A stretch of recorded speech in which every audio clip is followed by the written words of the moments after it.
Do you think LLMs are going to be the path to that? I mean, we have seen obviously tremendous progress in the space of LLMs. Is there a possibility that we see catastrophic risk coming from LLMs itself, or is there some? So there's just two things here. One is that there's two schools of thought here. Like some people genuinely believe that LLMs is what will get us to AGI or ASI, artificial super intelligence, this all-knowing, all-powerful AI that can actually go end the world. Some people like, no, just next token prediction is not a good enough way to get there. Yeah, a lot of people say that. There's another school of thought that says that, sure, I'll give you that this might not be the paradigm that will take us there. I mean, we might need 2-3 more breakthroughs to get us there, but we don't have to come up with the breakthroughs.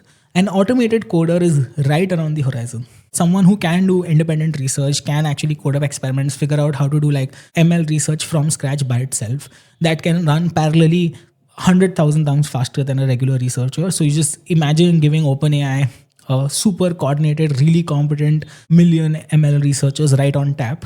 What do they come up with? We don't know. And there's no reason to believe that this cannot happen in theory. Like in a really, so if you feel like it's only a research problem, and if I throw a lot of research at it, then you should have at least some fear of saying that once we have this automated researcher who can actually get better from its own research, they will hill climb to something like this.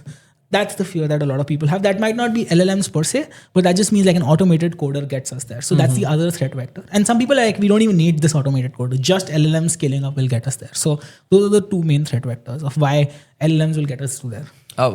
So any intuition on what the timelines could be for this? Like, I mean, on the catastrophic risk per se? I think it's become like there was a lot of fuzziness when like GPT 3.5 came out. Like people have been talking about this for like a decade plus. I think the inside view, and I don't have too much of an inside view, but from talking to people, some people inside the labs, etc., my view is that they believe an automated coder is either this year end or mid of next year. That's how close they are to automating their own research. The evidence from this from the outside also is just like how quickly they're doing model releases, how quickly they're essentially stacking up algorithmic gains on top of each other.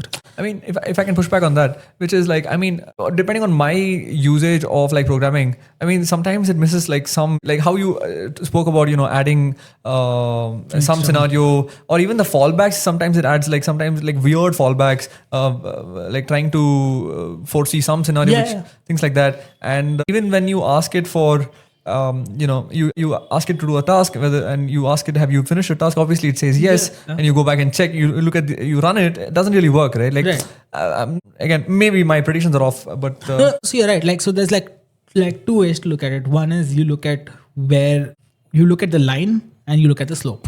So the line is like, okay, I see how good they were and I see where they are right now. And then I just keep extrapolating that on straight line. I don't think that this system itself can be an automated research just because it makes these dumb mistakes, right? The other thing is you look at the slope. You look at how good they were 6 months ago, what number of times they've improved. And if you just keep improving that scale, where does that take us? And that's the fear a lot of people have. And the idea here is that I didn't trust these models to write a lot of code even 6 months ago. But like since like 4.5, Claude 4.5 or like around Claude 4, I've like outsourced a lot of coding work to them. And I trust them to like do a really good job almost all the time. Like it's gone from like 80% babysitting to 20% babysitting. And that's just climbing down with every model release. The people who are working on this claim that there is so much more headroom right now in terms of what they can achieve with just like scaling this up, that they believe like even the last few percentage points of like, look, overseeing this actually goes away. There's a lot of work happening in automating an AI researcher right now. No, that's a good point actually, because I forget that 3 years back we didn't even have anything of the sort. Sometimes you take status quo for granted, and it's and we get so quickly we get used to what we have. You like, of course I don't have to write tests anymore, right? Like why would anybody write tests? But it was not long back before I was just like sitting and grinding out tests for my code base.